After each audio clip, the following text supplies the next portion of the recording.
tienen que tener los cimientos de cierta forma, tienen que tener las columnas antisísmicas, el encadenado, no importa el tamaño que tengan, tienen que tener esas cosas. Y adentro, la distribución puede ser muy diferente, pero en cuanto a utilidad, todas las casas, no importa el tamaño, tienen que tener ciertas áreas.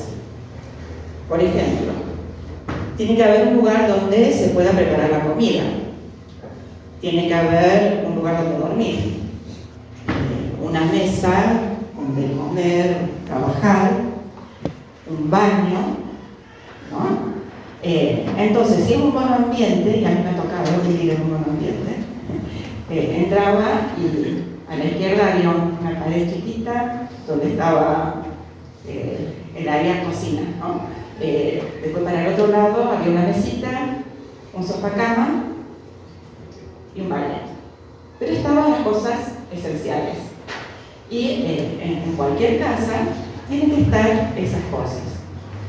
Después de eso hay una gran variedad, ¿no? En las casas, en la forma que las adornamos o los materiales que usamos.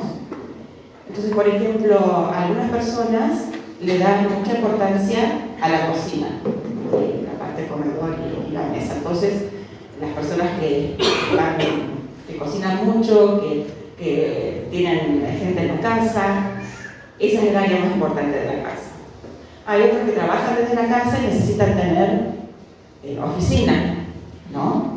A mí me ha tocado a veces tener oficina en mi habitación, en la cocina, en cualquier lado, hasta que finalmente conseguí un lugarcito que era realmente mi oficina. Pero bueno, es un lugar importante para mí. Hay otros que son mecánicos, necesitan un lugar para sus herramientas y esas cosas. Hay otros que las plantas son importantes, entonces tienen un jardín de invierno, o la música, tienen un lugar donde pueden tocar instrumentos. Cada uno arregla la casa según sus gustos, sus necesidades, sus posibilidades. A veces puede ser algo muy básico. Cuando recién empezamos, a veces en el matrimonio, nos tocó a nosotros, no teníamos plata, estábamos estudiando esas cosas, entonces era súper básico. Lo que servía para poner los libros eran unos bloques con una tabla y bueno, ahí van los libros. Y así, ¿no es cierto? Después hay gente que tiene muebles antiguos o qué sé yo, tienen un gusto diferente. A veces hay gente que le gusta que la casa tenga tonos muy suaves, tranquilos, que tenga una onda así pacífica. Hay otros que les gustan los colores fuertes, ¿no? Que se alegren. Algunos son tipo Susanita, como Mafalda, que no pega nada, ¿no? Otros está coordinado. El asunto es que hay una gran variedad de las casas, pero tienen esas cosas que tienen en común. Y también está la cosa de la multiplicación de las casas, ¿no? Por ejemplo, les doy un ejemplo de nuestra familia. Nosotros pertenecemos al clan Galibú, ¿no? Entonces, sin ir más lejos que mis suegros, empezamos con mis suegros. Mis suegros tuvieron 3 hijos varones, del cual mi esposo es el del medio. Bueno, primero vivían ellos 5 en una casa. Después, los 3 hijos se casaron. Entonces eran 3 casas de los hijos más las casas del padre, eran 4 casas. Después, nosotros tuvimos nuestros hijos. Uno de mis cuñados, 4 hijos, el otro cuñado, 4 hijos, nosotros 3 hijos. Esos son adultos y cada uno ahora tiene su casa. Así que vamos multiplicando y ya estamos llegando que los nietos, algunos de los nietos están llegando a la edad que van a formar sus propias familias. En poco tiempo se hace necesario tener muchas casas diferentes, casas individuales. Bueno, es lo mismo, parecido, es la familia de la fe. Porque todos nosotros pertenecemos a la misma familia de la fe. Y tenemos ciertas cosas en común. Pero a través del tiempo se han hecho casas diferentes. Entonces, por ejemplo, al principio tenemos en la Biblia la iglesia de Jerusalén, como eran las iglesias al principio. Pero con el tiempo, ahora terminamos con un montón de denominaciones. ¿Y de dónde salieron? Bueno, no vamos a hacer una historia porque sería muy largo, pero muy básicamente, con la caída del Imperio Romano, la única organización, la única institución que quedaba era la iglesia, que tenía sus parroquias y era lo único que tenía una organización. Con el tiempo fueron sumando cosas que eran aparte de las espirituales, cosas que tenían que ver con el gobierno, y se fue metiendo la política en la iglesia. Y con el tiempo empezaron a producirse cosas extrañas. Si uno lee lo que pasó con el papado durante la Edad Media y el Renacimiento, uno ve que hubo un montón de excesos y que eran como reyes, no como personas que tenían un cargo espiritual. Vendían favores y privilegios, y no quiere decir que toda la Iglesia Católica era un desastre. A nivel de la parroquia había muchos pastores que eran genuinos, que cuidaban a las ovejas, pero estaba todo esto mezclado con la iglesia. Y otra cosa era que al principio había muy poca gente que podía leer y muy poco acceso a las escrituras, hasta que se inventó la imprenta y empezaron a salir las traducciones, y la gente empezó a leer la Biblia, y al leer la Biblia empezaron a ver incongruencias en la forma que se estaban haciendo las cosas. Y esto pasó en muchos lugares simultáneamente. Lo más famoso, podemos decir, la Reforma, la Contrarreforma, pero iban saliendo un montón de personas que veían que había que volver a las escrituras y corregir algunas cosas. El caso de los bautistas, que somos nosotros, somos realmente hijos de un movimiento en Inglaterra y Holanda. En Inglaterra, el rey Enrique VIII quería divorciarse de su esposa porque no le dio hijos varones. Pero la Iglesia Católica no se lo permitía. Entonces, solución, se separó de la Iglesia Católica y puso su propia iglesia del Estado, que era igual, solamente que era de Inglaterra, la Iglesia Anglicana. Con el tiempo, estos movimientos que estábamos diciendo, hubo gente que decía no es correcto como se está haciendo, y bueno, los bautistas eran uno de esos grupos que salió de ahí. Pero bueno, hay bautistas, hay metodistas, episcopales, pentecostales, podemos pensar en un montón de hermanos libres, menonitas, pero lo que no tenemos que olvidar es que todos somos hermanos. Somos hermanos, si creemos en Cristo, somos hermanos y tenemos cosas en común.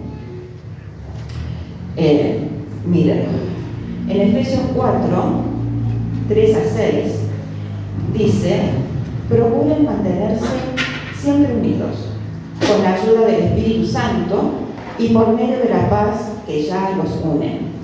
Hay un solo cuerpo y un solo espíritu, así como Dios los ha llamado a una sola esperanza. Hay un Señor, una fe, un bautismo. Hay un Dios y Padre de todos, que está sobre todos, actúa por medio de todos y está en todos. Entonces, nosotros debemos considerar a nuestros hermanos que están en otras casas, pensar en ellos que son nuestra familia también. No son nuestros enemigos, no son nuestros rivales. Tal vez no estemos de acuerdo en todo, pero en lo esencial, en lo básico, estamos de acuerdo. Y nuestra identidad principal es como cristianos. Lo de la denominación es en segundo lugar. Bueno, todas estas casas de las distintas denominaciones, todas las iglesias, tienen un mismo fundamento, un mismo cimiento, que es Cristo. Y tiene las columnas antisísmicas, que serían la sana doctrina. Pablo usa el ejemplo de los edificios y también del cuerpo para hablar de cómo están compuestas estas casas. Efesios 2, 20 a 22 dice: ustedes son como un edificio levantado sobre los fundamentos que son los apóstoles y los profetas, y Jesucristo mismo es la piedra que corona el edificio. Unido a Cristo, todo el edificio va levantándose en todas y cada una de sus partes, hasta llegar a ser un templo consagrado y unido al Señor. Así también ustedes, unidos a Cristo, se unen todos entre sí para llegar a ser un templo en el cual Dios vive por medio de su Espíritu. Y fíjense que en el pasaje anterior y en este, hay una palabra que se repite una y otra vez, y es la unidad. De la importancia que tenemos en la unidad. Después, también en Efesios 4, 11 a 16, habla del propósito de la iglesia. Jesús dejó su ministerio en manos de la iglesia, no en manos de una persona o de personas así separadas, sino primero al grupo de sus apóstoles, sus discípulos, y les encargó la gran comisión y también la edificación interna de los miembros. Entonces, en Efesios 4, 11, 16 expresa esto. Dice: Él mismo concedió a unos ser apóstoles y a otros profetas, a otros anunciar el mensaje de salvación y a otros ser pastores y maestros. Así preparó a los suyos para un trabajo de servicio, para hacer crecer el cuerpo de Cristo hasta que todos lleguemos a estar unidos en la fe y en el conocimiento del Hijo de Dios. De ese modo alcanzaremos la madurez y el desarrollo que corresponden a la estatura perfecta de Cristo. Ya no seremos como niños que cambian fácilmente de parecer y que son arrastrados por el viento de cualquier nueva enseñanza hasta dejarse engañar por gente astuta que anda por caminos equivocados. Más bien, hablando la verdad en un espíritu de amor, debemos crecer en todo hacia Cristo, que es la cabeza del cuerpo. Y por Cristo el cuerpo entero se ajusta y se liga bien mediante la unión entre sí de todas sus partes. Y cuando cada parte funciona bien, todo va creciendo y desarrollándose en amor. Entonces, bueno, habla de la unidad y del propósito, de que nos estemos ayudando los unos a los otros a crecer y madurar y parecernos cada vez más a Cristo. Bueno, así como en las casas es necesario organizar cómo van las cosas y no tenerlo todo así nomás, también en las iglesias, en las casas individuales, necesitamos tener algún tipo de organización para que no haya desorden, confusión y despropósitos. Y la Biblia no establece qué tipo de organización, solamente nos da algunas pautas y algunos principios que podemos seguir cuando pensamos cómo vamos a organizar nuestra casa. Y sabemos que no todo el mundo está de acuerdo, porque si vemos las casas de las diferentes denominaciones, vemos que hay diferencias. Y aún dentro de nuestra misma denominación, de las iglesias bautistas, no todas las iglesias son iguales. Veamos qué son las cosas. La Biblia nos da ejemplos buenos y ejemplos malos. Ejemplos que debemos evitar y cosas que podemos usar como modelos. Viendo cosas que no tenemos que hacer, está el pueblo de Israel después de la conquista, cuando llegaron a la tierra prometida. Todo iba bastante bien mientras estaba Josué, pero una vez que Josué murió, las cosas fueron cambiando. Y dice, jueces 21, 24 y 25, en aquella época aún no había rey en Israel y cada cual hacía lo que le daba la gana. Entonces, cuando cada uno hacía lo que le daba la gana, era un desastre la sociedad. Y sufrieron mucho por el desorden, el gran desorden que tenían. Después consideremos a Moisés. Moisés, un gran héroe de la fe, el libertador de Israel, el legislador, una persona muy cercana a Dios, que Dios hablaba con él cara a cara, lo llamaba su amigo, le entregó las leyes, o sea, una persona súper admirable, una persona que el Señor preparó de una forma espectacular para que él pudiera liderar al pueblo. Una persona que lo tenemos como ejemplo. Pero Moisés no era perfecto tampoco. Cuando estaban ahí en el desierto, en un momento vino un suegro a visitarlo y estaba observando las cosas que hacía Moisés. Y veía que Moisés estaba desde la mañana hasta la noche con la gente que venía y él estaba, todo el mundo traía sus problemas y él tenía que decirle a cada uno lo que tenía que hacer. Entonces, esto está en Éxodo, capítulo 18, ustedes pueden leer todo el capítulo, no lo vamos a hacer ahora, pero las palabras que le dijo el suegro a Moisés: no está bien lo que haces, pues te cansas tú y se cansa la gente que está contigo. La tarea sobrepasa tus fuerzas y tú solo no vas a poder realizarla. O sea que ni siquiera Moisés, uno de los más grandes, uno de los más preparados, uno de los más cercanos a Dios, ni siquiera él podría hacer todo. Así te quitarás ese peso de encima y ellos te ayudarán a llevarlo. Si pones esto en práctica y si Dios así te lo ordena, podrás resistir. La gente, por su parte, se irá feliz a su casa. Moisés hizo caso a su suegro.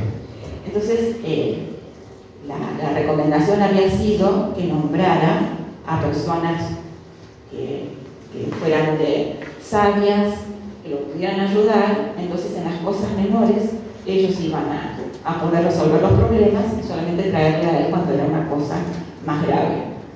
Entonces, así se ordenó la administración de la justicia.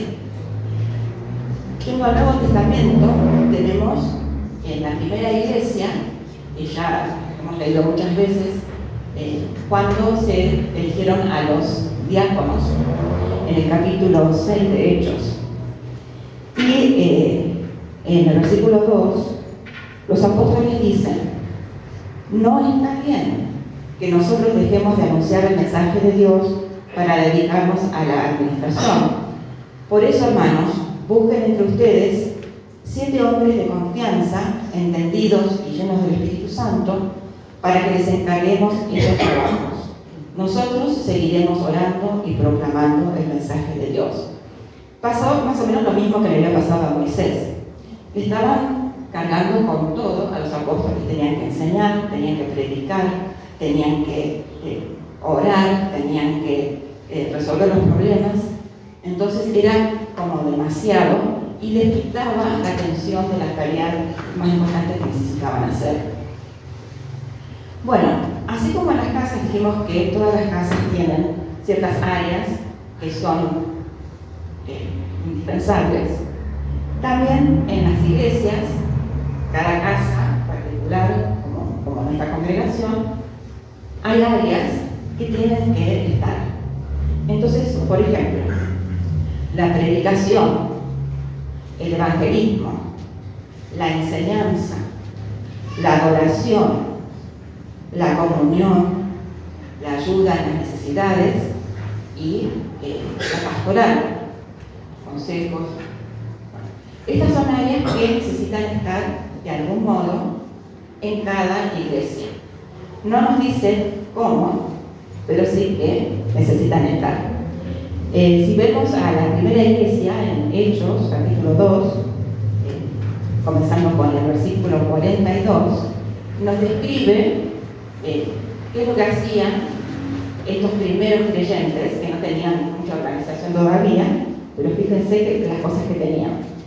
Todos seguían firmes en lo que los apóstoles les enseñaban y compartían lo que tenían, y oraban y se reunían para compartir el pan. Entonces estaba la enseñanza, estaba compartir, orar y reunirse. Los que habían creído estaban muy unidos y compartían sus bienes entre sí, vendían sus propiedades y todo lo que tenían y repartían el dinero según las necesidades de cada uno. Todos los días se reunían en el templo y en las casas partían el pan y comían juntos con alegría y sencillez de corazón. Alababan a Dios y eran estimados por todos, y cada día el Señor añadía a la iglesia los que iban siendo salvos. Bueno, ahí tenemos también la adoración, la alabanza, ¿no? Y me gusta esta frase que es según las necesidades, y me parece que es una frase clave en cómo tenemos que organizarnos en cada momento dado, según las necesidades. Bueno, en las diferentes casas de la iglesia, casas de familia de la iglesia, hay diferencias en estas cosas. Hay énfasis en un área o en otra área. Y bueno, entonces vamos a pensar en nosotros, que somos bautistas, qué tipo de énfasis tenemos. No vamos a explicar mucho de los bautistas porque no hay tiempo, pero creo que ya entendemos que somos todos hermanos y tenemos en nuestra propia congregación hermanos que vienen, no todos vienen de iglesias bautistas, muchos vienen de otras iglesias y a lo mejor no conocen demasiado de los bautistas. Bueno, algunas cosas, algunos énfasis que tienen los bautistas. Bueno, la salvación por fe es importante. El bautismo del creyente, bautizamos a las personas que han creído en el Señor y ya saben lo que están haciendo, no a los bebés.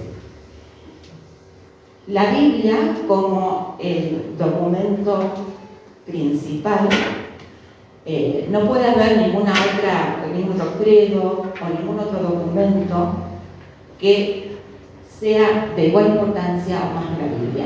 Cualquier cosa tiene que ir a través del filtro de la Biblia. La misma Biblia se interpreta a la luz de toda la Biblia con la ayuda del Espíritu Santo y del punto de vista de nuestro Señor Jesús. Entonces, en las iglesias bautistas, por este motivo, el estudio de la palabra siempre ha sido algo muy importante.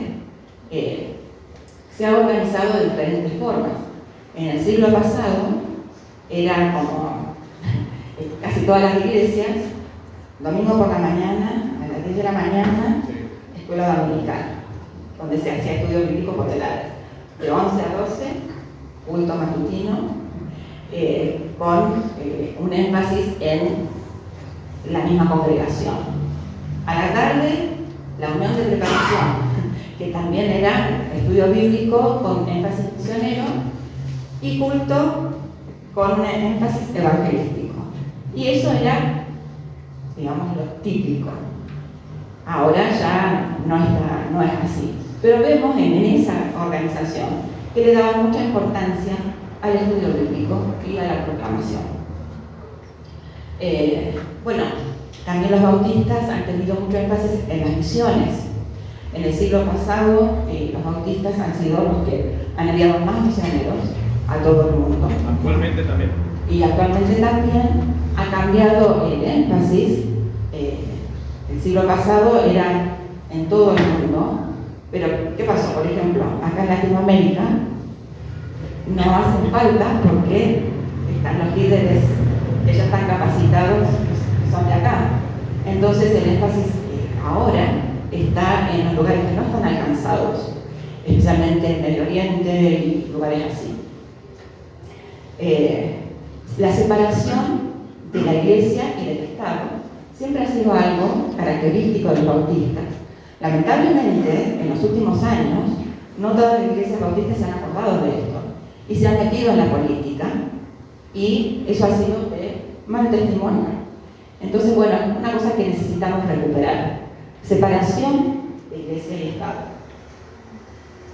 Está la organización de la Iglesia como congregacional, después vamos a hablar de eso. Y un concepto muy importante que es el sacerdocio del creyente. Y yo quisiera enfatizar ese punto hoy. El sacerdocio del creyente, bueno, ¿de dónde sacamos ese término? Bueno, de Pedro. 1 Pedro 2:9. Dice: pero ustedes son una familia escogida, un sacerdocio al servicio del Rey, una nación santa, un pueblo adquirido por Dios. Y esto es así para que anuncien las obras maravillosas de Dios, el cual los llamó a salir de la oscuridad para entrar en su luz maravillosa. Este es un versículo que siempre me emociona, es hermosísimo. Pero bueno, nos dice que nosotros somos un sacerdocio al servicio del Rey. Bueno, antes era necesario ir a través de un sacerdote para llegar a la presencia de Dios. En el Antiguo Testamento era un sacerdote el que hacía las ofrendas. Era un sacerdote el único que podía entrar al lugar santísimo. Pero a partir de Cristo se ha roto ese velo y cada uno de nosotros tenemos entrada directa al Padre. Pablo dice así en 1 Timoteo 2:5: porque no hay más que un Dios y no hay más que un hombre que pueda llevar a todos los hombres a la unión con Dios, Jesucristo. En la Reina Valera es: porque hay un solo Dios y un solo mediador entre Dios y los hombres, Jesucristo hombre. Entonces, bueno, esto es un concepto muy importante, que cada uno de nosotros tiene el Espíritu Santo, tiene el acceso a Dios, y por lo tanto tenemos que respetarlo en todos nuestros hermanos. Somos hijos y coherederos. Romanos 8, 16 y 17. Puesto que somos sus hijos, también tendremos parte en la herencia que Dios nos ha prometido, la cual compartiremos con Cristo si es que realmente sufrimos con Él, para después estar con Él en su gloria. Bueno, dice que somos hijos de Dios. A ser hijos de Dios, hermanos de Cristo y hermanos entre nosotros, y que estamos en un mismo nivel los hermanos. Dice que somos conciudadanos, Efesios 2:18, pues por medio de Cristo los unos y los otros podemos acercarnos al Padre por un mismo Espíritu. Cada persona tiene igual valor. Colosenses 3:11. Ya no tiene importancia el ser griego o judío, el estar circuncidado o no estarlo, el ser extranjero, inculto, esclavo o libre. Lo que importa es que Cristo es todo y está en todos. Gálatas 3:28 dice casi lo mismo. Ya no importa el ser judío o griego, esclavo o libre, hombre o mujer, porque unidos a Cristo Jesús, todos ustedes son uno solo. Entonces, bueno, el valor de cada uno. Pero al ser que cada uno tiene valor, que cada uno tiene al Señor, quiere decir que cada uno de nosotros tiene responsabilidad. Si somos sacerdotes, tenemos que estar ministrando a Él, ¿no? Y entonces está la idea de que todos tenemos que estar trabajando. 1 Corintios, capítulo 12, dice, empezando con el versículo 14, un cuerpo no se compone de una sola parte, sino de muchas. Si el pie dijera, como no soy mano, no soy del cuerpo, no por eso dejaría de ser del cuerpo. Y si la oreja dijera, como no soy ojo, no soy del cuerpo, no por eso dejaría de ser del cuerpo. Si todo el cuerpo fuera ojo, no podríamos oír. Y si todo el cuerpo fuera oído, no podríamos oler. Pero Dios ha puesto cada parte del cuerpo en el sitio que mejor le pareció. Si todo fuera una sola parte, no habría cuerpo. Lo cierto es que, aunque son muchas las partes, el cuerpo solo es uno. El ojo no puede decirle a la mano, no te necesito, ni la cabeza decirle a los pies, no los necesito. Bueno, tenemos varios pasajes que hablan de los dones diferentes que Dios ha dado a las personas en la iglesia. Y acá nos ponen claro dos lados. Uno está el que dice, no, yo no tengo el don de la música, entonces yo no puedo hacer nada, ¿no? Y por el otro lado está el que dice, vos no hace falta, tu don no es importante. Y eso es antibíblico. Dice que todo es importante, ¿no? Que si falta alguna parte, entonces todo queda fuera de equilibrio. En el versículo 24 dice, Dios arregló el cuerpo de tal manera que las partes menos estimadas reciban más honor, para que no haya desunión en el cuerpo, sino que cada parte del cuerpo se preocupe por las otras. Si una parte del cuerpo sufre, todas las demás sufren también. Y si una parte recibe atención especial, todas las demás comparten su alegría. Pues bien, ustedes son el cuerpo de Cristo y cada uno de ustedes es parte de ese cuerpo. Bueno, podemos leer en este pasaje en 1 Corintios, en Romanos 12, en Efesios 4, en Pedro, que hay varias listas diferentes de ejemplos de dones que el Señor da. Entonces, no todos van a dirigir, no todos van a enseñar, no todos van a cantar, bueno, todos van a cantar, pero no todos van a dirigir, digamos, no todos van a tocar un instrumento. Cada uno va a hacer una cosa diferente. ¿Cuál tiene que ser la actitud de la congregación hacia las autoridades de la iglesia? Bueno, vemos en Hebreos, capítulo 13, versículo 7, dice, acuérdense de quienes los han dirigido y les han anunciado el mensaje de Dios. Mediten en cómo han terminado sus vidas y sigan el ejemplo de su fe. Bueno, todos nosotros hemos tenido personas que han sido influencias importantes en nuestra vida. Diferentes pastores u otros miembros de la iglesia, maestros de la escuela dominical, cualquier persona de la congregación que se tomó el tiempo de hablar con nosotros, de orar con nosotros, de enseñarnos cosas. Eso dice que tenemos que reconocer a esas personas e imitarlas. En el versículo 17 dice, obedezcan a sus dirigentes y sométanse a ellos, porque ellos cuidan sin descanso de ustedes, sabiendo que tienen que rendir cuentas a Dios. Procuren hacerles el trabajo agradable y no penoso, pues lo contrario no sería de ningún provecho para ustedes. Bueno, tenemos que respetar a los que están como autoridad en la iglesia. Tenemos que tratarlos bien. Tenemos que ser dóciles y no como niños rebeldes que tienen que estar todo el tiempo diciéndonos cómo tenemos que hacer, corrigiéndonos. Se dice reconocer, obedecer, someterse, reconocer el trabajo que están haciendo, apreciar el trabajo que están haciendo y no hacérselo difícil. Después está la otra cara. ¿Cómo tiene que ser la actitud de las autoridades hacia la congregación? 1 Pedro 5, empezando con el versículo 1. Pedro dice: quiero aconsejar ahora a los ancianos de las congregaciones de ustedes, yo que soy anciano como ellos y testigo de los sufrimientos de Cristo, y que lo mismo que ellos voy a tener parte en la gloria que ha de manifestarse. Cuiden de las ovejas de Dios que han sido puestas a su cargo. Háganlo de buena voluntad, como Dios quiere, y no por obligación ni por ambición de dinero. Realicen su trabajo de buena gana, no como si ustedes fueran los dueños de los que están a su cuidado, sino procurando ser un ejemplo para ellos.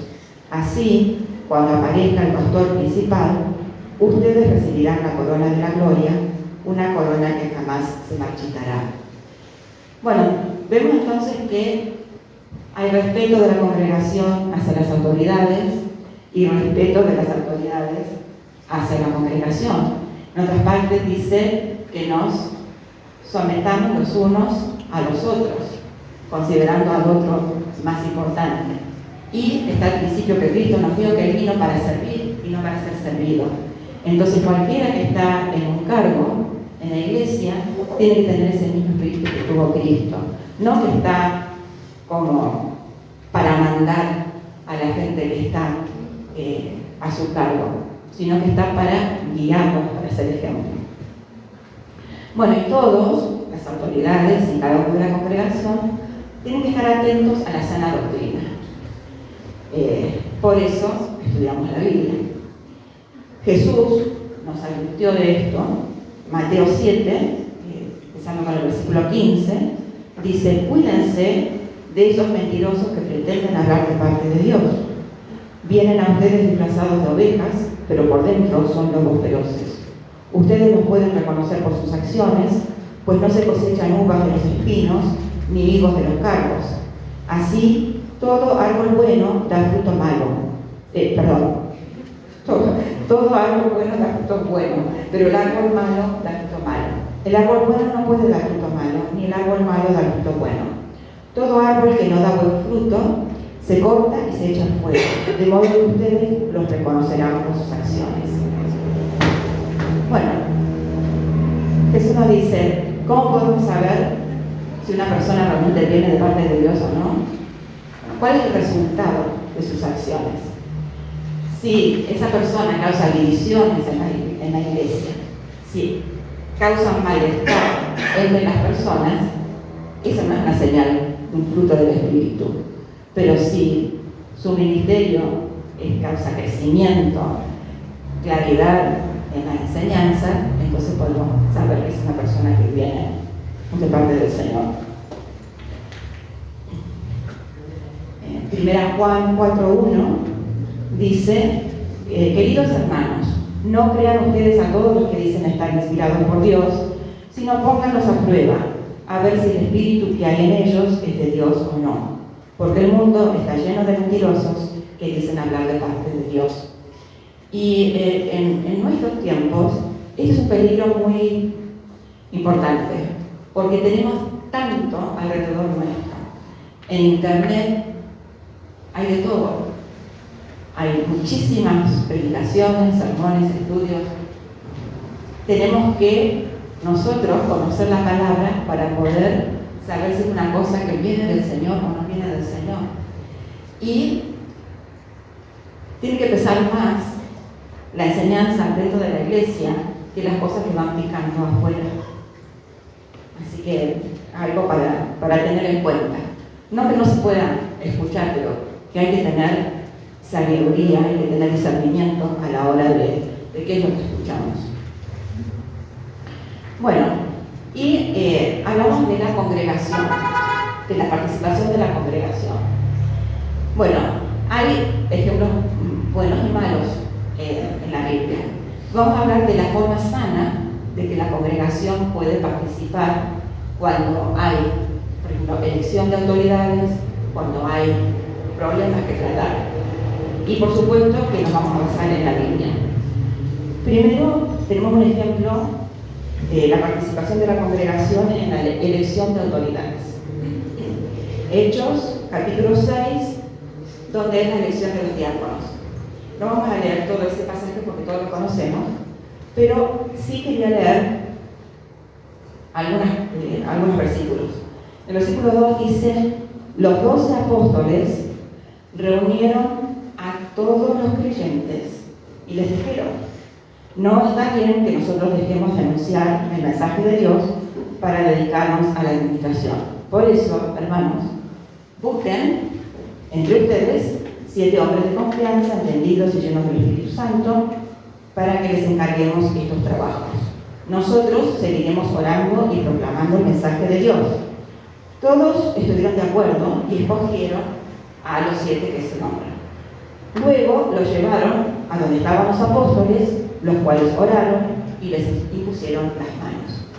Entonces acá tenemos que los líderes, que eran los apóstoles, le piden a la congregación que busquen entre ellos a 7 hermanos. Se ponen de acuerdo, van a los apóstoles y dicen: estos son los candidatos que consideramos. Los apóstoles estaban de acuerdo los líderes y la congregación oraron y pusieron las manos y empezaron ese servicio. Entonces ahí tenemos una combinación de que los líderes vienen con una propuesta, piden la participación de la congregación y la congregación acepta y se pone de acuerdo.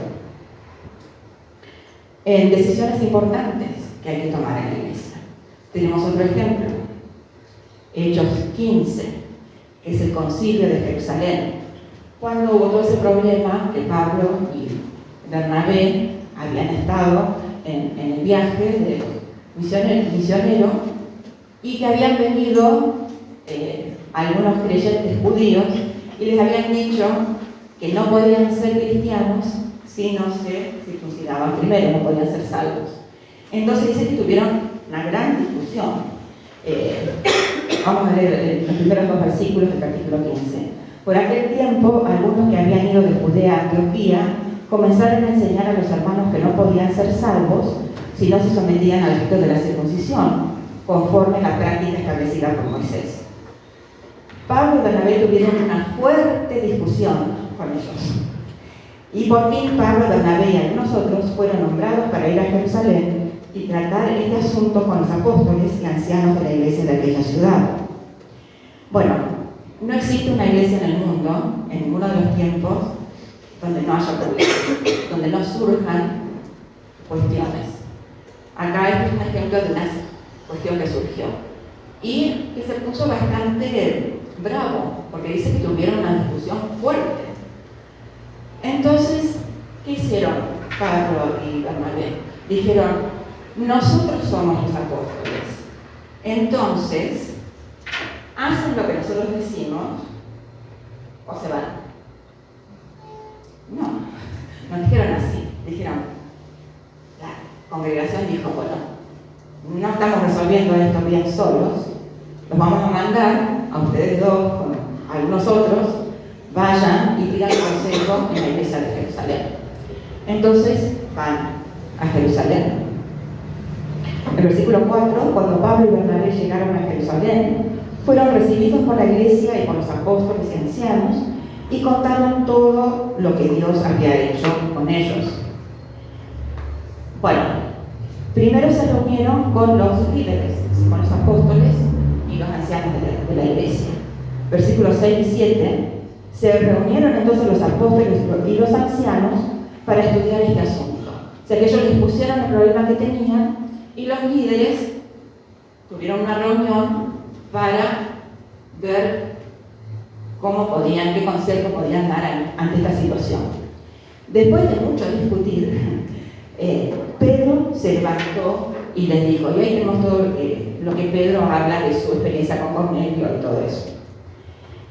Y versículo 13, cuando terminaron de hablar, Santiago o Jacobo dijo, hermanos, óiganme, Simón nos ha contado cómo Dios favoreció por primera vez a los no judíos escogiendo también entre ellos un pueblo para sí mismo. Esto está de acuerdo con lo que escribieron los profetas, como dice en la Escritura. O sea que no solo hablaron de sus propias opiniones, sino que se refirieron a las Escrituras para ver qué es lo que estaba de acuerdo con lo que decían las Escrituras. Versículo 22. Los apóstoles y los ancianos, con toda la iglesia, decidieron escoger algunos entre ellos y enviarlos a Antioquía junto con Pablo y Bernabé. Nombraron a Judas, que también se llamaba Barsabás, y a Silas, hombres de importancia entre los hermanos, y con ellos mandaron la siguiente carta. Entonces, mandan, y no vamos a leer toda la carta, pero hay una frase que me encanta y que es clave. Versículo 28. Pues ha parecido bien al Espíritu Santo y a nosotros no imponer sobre ustedes ninguna carga aparte de estas cosas necesarias. Entonces, tenemos que cuando hubo un problema, buscaron consejo. Primero se reunieron los líderes y discutieron el asunto, consultaron las Escrituras, oraron, después compartieron con toda la congregación y se pusieron de acuerdo. Después de discutir mucho, se pusieron de acuerdo porque el Espíritu Santo nos estaba guiando. Y entonces ellos ponen, nos parece al Espíritu Santo y a nosotros.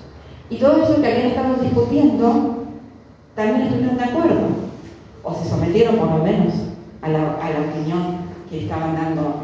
Entonces, bueno, estos son principios. Cuando hay cuestiones, cuando hay problemas, hay que traerlos ante las autoridades de la iglesia. Las autoridades lo van a hablar, lo van a discutir, van a orar, van a consultar las Escrituras y van a hacer una propuesta para la congregación. Y se va a presentar a la congregación y la congregación entonces va a llegar a un acuerdo. Todo bajo la guía del Espíritu Santo, que es lo más importante. Porque sin la guía del Espíritu Santo no nos ponemos de acuerdo, las individualidades surgen, cada uno quiere imponer lo suyo, pero cuando el Espíritu Santo está obrando, entonces Él hace que podamos unirnos, como dice, como estábamos viendo en Efesios, que tenemos que estar en unidad. Bueno, nuestra meta como congregación es madurar todos juntos, ¿no? Como estuvimos leyendo en Efesios. Lo que a mí me gustaría es que pensemos en nuestra congregación y que es hora de que cada miembro de la congregación tome responsabilidad y se dé cuenta que es un sacerdote, que cada uno de nosotros tenemos que comprometernos con el ministerio de la iglesia. No es suficiente encajarle todo el pastor, porque eso es una forma fácil. El pastor decida, después si no sale, la culpa la tiene él, ¿no es cierto? O nos sentamos y miramos lo que está pasando, a los que están trabajando. Si nos gusta, lo disfrutamos; si no nos gusta, lo criticamos. Esa no es la forma. La forma es que cada uno de nosotros esté participando. No podemos abandonar nuestra responsabilidad, porque ¿qué estamos haciendo? Acá en nuestra congregación, este es un momento lindo en la congregación, vamos a decir la verdad, porque tenemos mucha gente que está trabajando. No todos, pero muchos. Pero ¿qué pasa? Tenemos algunos pies que están recargados. Si seguimos así, ese pobre pie no va a dar más y va a empezar a bloquear y no va a poder trabajar. Y así hay varias personas en esta iglesia que trabajan mucho, en muchas áreas, abarcan mucho, porque nadie más lo hace. Entonces, tenemos que tomar responsabilidad y pensar que bueno, que este hermano que es el pie esté haciendo eso, pero yo, aunque sea soy la uña, y voy a hacer mi parte, ¿no? Cada uno tiene que hacer su parte.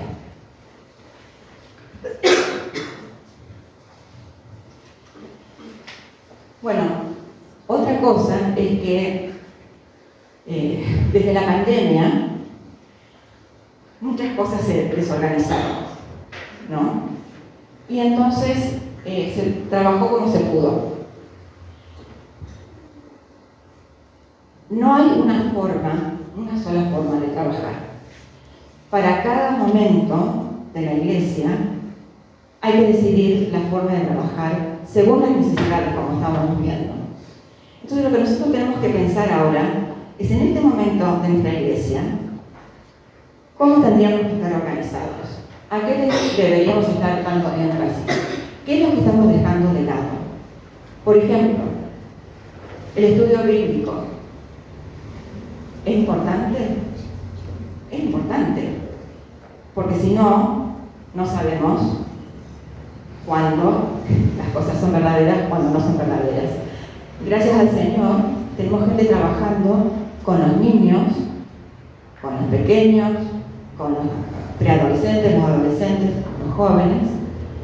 La verdad es que los adultos son los más flojos, es la verdad, si cada uno se hace cargo. Porque no son solo los niños que necesitan, los grandes también, porque ninguno de nosotros sabemos todo, todos tenemos que estar aprendiendo. Así que yo veo por ese lado que estamos un poco flojos. Ahora hemos empezado a trabajar otra vez en una forma más organizada con las necesidades humanas, ¿no? Bueno, todas esas áreas que estábamos hablando, adoración, predicación, evangelismo, enseñanza, comunión, son cosas que tenemos que ver. Bueno, hemos estado en el grupo pastoral orando por estas cosas por un buen tiempo. Entonces en el futuro, no muy lejano, vamos a llamar a la congregación y vamos a tener algunas propuestas, así como tuvieron propuestas, lo que vimos en la Biblia, los líderes, para que la congregación se una. También vamos a hacer propuestas acerca de cómo vamos a trabajar en este tiempo, acerca de la posibilidad de un templo, las cosas que hemos averiguado, las posibilidades, porque no hay nada cocinado y no queremos hacerlo de esa forma, queremos hacerlo entre todos. Entonces, bueno, lo que quiero es desafiarnos a ser sacerdotes, desafiarnos a tener respeto y amor los unos por los otros, a los que están trabajando, reconocerlos, a los que no están trabajando, animarlos, orar por nuestros pastores, por los que están trabajando, y ponernos, decir, ¿qué es lo que puedo hacer yo? ¿Dónde hace falta algo? ¿Cuál es el don que el Señor me dio? Y si hacemos eso, nuestra iglesia va a crecer. Va a crecer, cada uno de nosotros vamos a crecer espiritualmente y vamos a crecer en número también. Este es un momento hermoso en nuestra iglesia. Aprovechémoslo y saquemos todo el jugo posible a los miembros que tenemos.